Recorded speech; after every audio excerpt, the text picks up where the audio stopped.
What's going on YouTube? It's Ben, and in this video, I'm going to talk about working from home.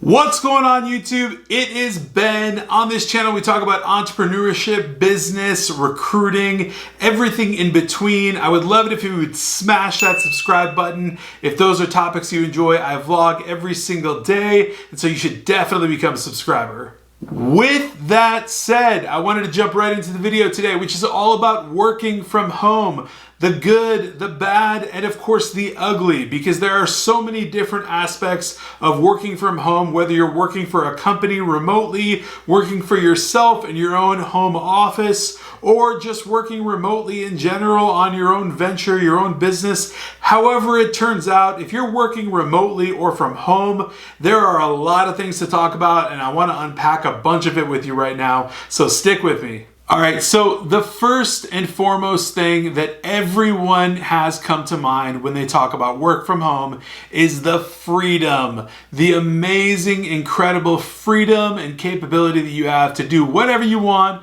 whenever you want, so long as you get your work done. So I'm not gonna lie, this freedom is super, super exhilarating. The fact that you don't have to answer to a boss, the fact that you can pretty much set your own hours, the idea that you can basically do your work in your pajamas, literally. Fact of the matter is, your freedom is only limited by what type of work you do. So if you work for a company and you have to have, communications consistently going on, or send in reports or data or things like that and be communicating with others, that's a whole different story, and that limits your freedom. If you're someone who's working on your own venture, your own business, like I am, running a recruiting agency, you have full and total freedom. If I want to take a day off, I can take an entire day off and clear my calendar and make sure that I get as much freedom as I want. The other cool thing about the freedom from working from home is that you can just basically set your own schedule. Get up when you want, you can go to sleep when you want. If you want to work all night and sleep all day, you can do that. If you want to head to the gym in the middle of the day without any issue from your boss, you can do that. You can work on various tasks and errands all throughout the day, so long as you're getting something productive done. That's the key. Ultimately, if you're working from home, you need to be productive in some way. Now, while all of that freedom is incredible, and it is really, really cool that I can pick up my laptop and literally go to Spain tomorrow and get the same work done digitally that I would have in an office somewhere else, but I don't have to.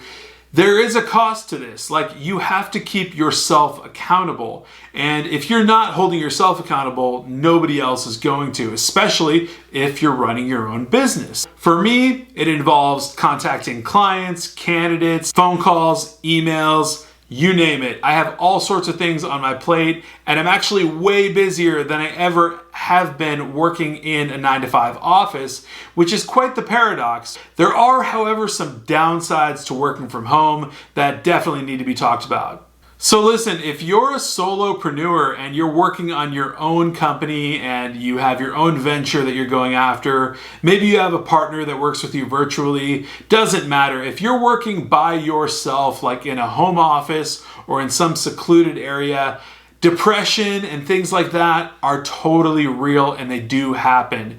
You get in slumps, you get lazy. It's way too easy to just turn on the TV and watch 5 episodes of The Walking Dead or whatever your fetish is.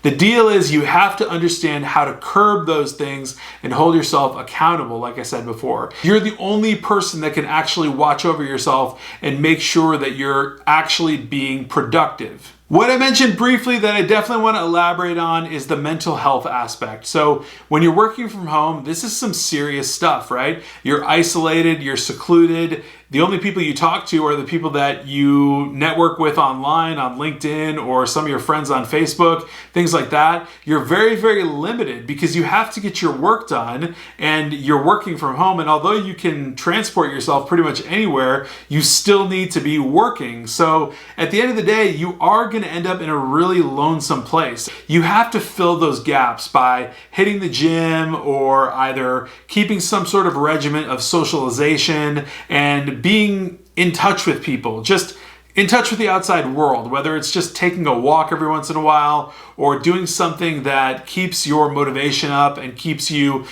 going, taking regular breaks, eating regular meals, things like that. Drinking enough water, right? It sounds so simple, but these are real things. Ultimately, there's really two sides to it, right? You can be incredibly productive because of the fact that you're not around a bunch of people, or you could be the type of person that needs people around you, in which case, maybe I would suggest a WeWork subscription or something like that, where you go work at a co-working space. Now, that is anywhere from $4,000 to $5,000 a year, but if that's what it costs for you to actually be productive and be around people, psychologically, some people need that. I personally do not. I can personally thrive in an environment with no people around, simply me and my laptop and sometimes my camera to do YouTube videos. Pick what works for you best, because ultimately, at the end of the day, your productivity is really going to be the only factor that matters. So what makes you the most productive is what you need to do. Now, let me tell you about the super ugly truth of working from home or laptop lifestyle or whatever it may be. You can literally be seduced by this lifestyle and get completely off track, especially if you've launched your own business and you're working from home. Even if you're working for a company, you could sabotage the entire thing. Basically, that begins when you take that freedom a little bit too far. So say you want to sleep in a little bit more. That ends up exceeding its capacity. Say you want to get on your computer, but you only open up Facebook and you don't open up your CRM or make the calls you have to make because you have freedom and you get to work from home. That's not going to cut it.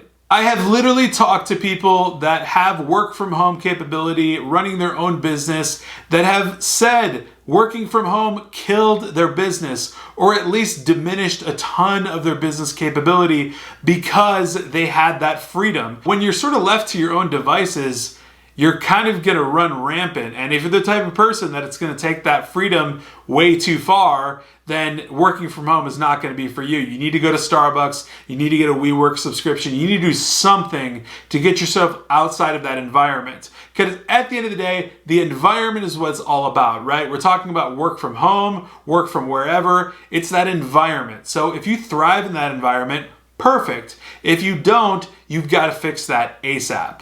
To put it in really simple perspective, I look at it like this.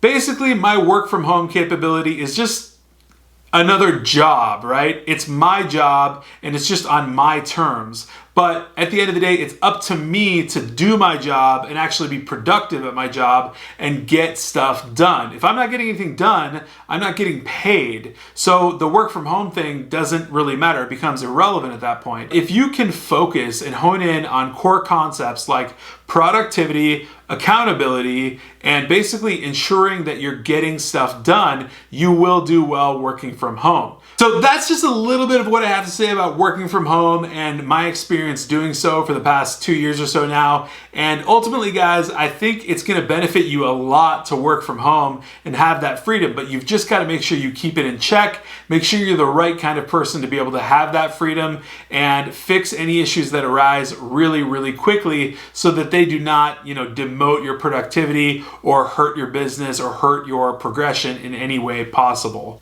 All right, guys, that's pretty much everything I have to say about work from home. If you haven't, definitely smash that like button, hit the subscribe button, alert button, so you know every single time I come out with a new video, which is pretty much daily. So you can count on seeing me tomorrow. Until then.